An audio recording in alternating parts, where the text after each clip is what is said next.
Friends good morning. இன்றைக்கி நம்ம வீட்டில் என்ன லஞ்சுன்னு பார்க்கலாமா? இன்றைக்கி 2 குட்டீஸ்க்கு மட்டும்தான் லஞ்சு. எனக்கு வந்து அதிகமாக செய்ய தெரியும், கொஞ்சமாக தான் செய்ய தெரியல. எப்படி செய்யறே தெரியல. நான் வந்து சஷ்டி விரதம்.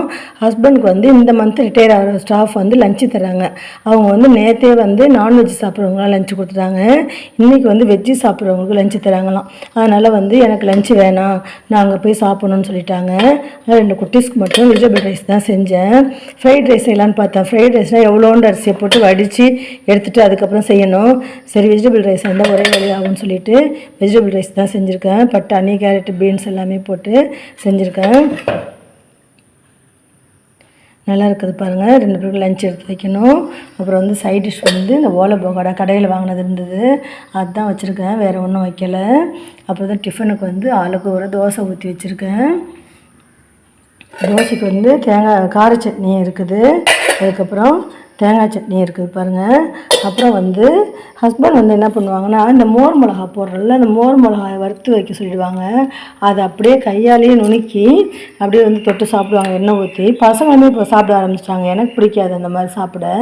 ஆனால் அவங்களுக்காக நைட்டு மோர் மிளகா வறுக்க சொன்னாங்க, வறுத்தேன். பாப்பா, தம்பி, ஹஸ்பண்ட் எல்லாருமே இதை நுணுக்கி வச்சு சாப்பிட்டாங்க எண்ணெய் ஊற்றி. இந்த மாதிரி உங்கள் வீட்டில் யாராவது சாப்பிடுவாங்களா, இல்லை உங்களுக்கு பிடிக்குமான்னு எனக்கு கமெண்ட்ஸில் சொல்லுங்கள். நான் சாப்பிடாதனால அப்புறம் வந்து ஹஸ்பண்டுக்கு லஞ்சு வேணும்னு சொன்னதுனால ஒரு சிம்பிளான லஞ்சு தான். 2 குட்டீஸ்க்கு மட்டும் தான் லஞ்சு வந்து செஞ்சுருக்கேன். இதே மீறும் போல இருக்குது. அதிகமாக இருந்ததுன்னா ஹஸ்பண்ட்கிட்ட ஒரு பாக்ஸில் போட்டு கொடுத்துருவேன். அவங்க யாருக்காவது கொடுத்துட்டுன்னு சொல்லிட்டு, இல்லைன்னா நானாவது எடுத்துகிட்டு போய் யாருக்காவது கொடுத்துருவேன். அதான் செய்யணும். இன்றைக்கி இதுதான் ஃப்ரெண்ட்ஸ் நம்ம வீட்டில் லஞ்சு. 2 பேருக்கும் ஸ்பூன் எடுத்து வச்சுட்டேன், லஞ்ச் டவல் எடுத்து வச்சுட்டேன். இப்போ லஞ்ச் பாக்ஸில் லஞ்சு மட்டும் தான் எடுத்து வைக்கணும்.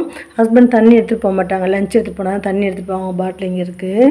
எனக்கு வந்து தண்ணி வந்து ஊற்றணும், ரெடியாக இருக்குது. நான் தண்ணி எடுத்துகிட்டு போவேன், காஃபி ஏதாவது எடுத்துகிட்டு போவேன், ஃப்ரூட்ஸ் ஏதாவது எடுத்துகிட்டு போவேன்.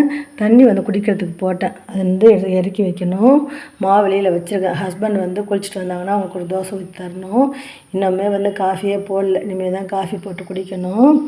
குட்டீஸ் அனுப்பிட்டு பாத்திரம் எதுவுமே இல்லை, எல்லாத்தையும் விலைக்கு ஒன்று எடுத்துட்டேன்.